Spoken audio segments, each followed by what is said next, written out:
Good evening. Today I completed the 16th of 53 consecutive 5-mile walks from the Gresford Memorial to, you guessed it, the Miners' Rescue and back again. After surviving a peltering from a surprise hailstorm, I had the pleasure of sitting down with George and a couple of volunteers at the halfway point and was once again reminded of the brilliant things they do for the community and for the preservation of mining heritage. They've got loads of great content on their website if you'd like to visit. Even better, give them a visit if you can. I know of no place quite like it. The atmosphere is always welcoming and there's so much going on there. After the seriously heavy films of the past few days, I think a change of tone is required, just for the weekend.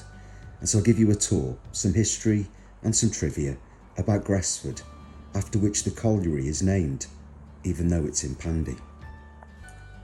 Gresford Village is located to the north of Wrexham, exactly 3 miles from the Miners' Rescue and 1.5 miles from where Gresford Colliery once stood. Gresford simply means grass ford, the ford being a probable reference to a passable part of the River Allen which lies to the west of Gresford towards Cley. The existence of Gresford was recorded in the Domesday Book in 1086 with a church, although not All Saints, which was built some 400 years later, and a priest and enough feudal tenants and smallholders to at least hint at the possibility of a community. Only 3 miles from the English border, Gresford historically stands on what are described as debatable lands. Part of the Anglo-Saxon Kingdom of Mercia prior to the Norman conquest, William the Conqueror also considered Gresford to belong to England, specifically the Earldom of Chester. However, the Welsh Britons of the times were very much of the opinion that Gresford was Welsh and that no diktat from any Anglo-Saxon or Norman ruler would prevent them from harassing the occupiers.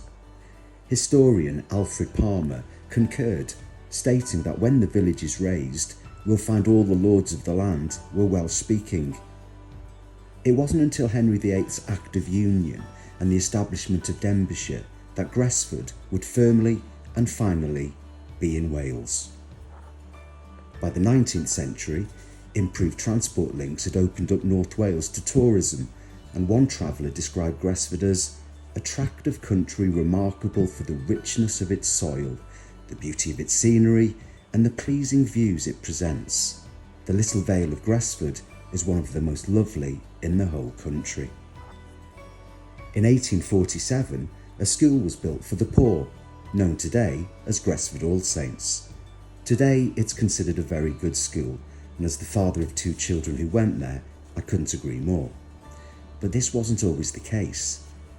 Not long after opening, it was subjected to a school inspection, which found that neither the husband and wife, who also were the master and mistress, had ever been trained to lead a school.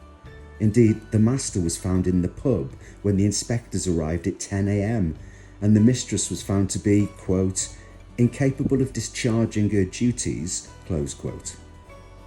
As for the 66 boys who attended the school, they were unsupervised and playing with all their might in the school.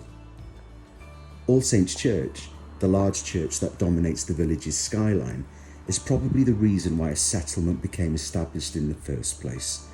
It's been described as the perfect Cheshire church in Wales, and its bells are one of the 7 wonders of Wales.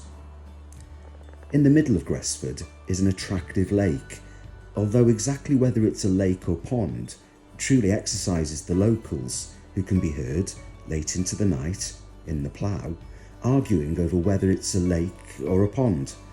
For these purposes, and at risk of being ostracised from the village, I'll refer to it as a lake, even though there is no actual distinction, and if there was, it does seem to have much more in common with a pond rather than a lake.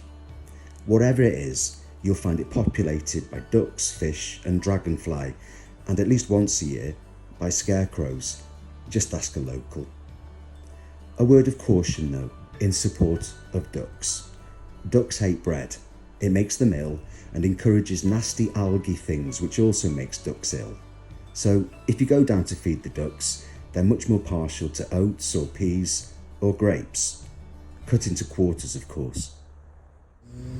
This walk was dedicated to Richard G. Gabriel, Joseph H. Gittins, John Goodwin, Edward Griffiths, and Edward C. Griffiths.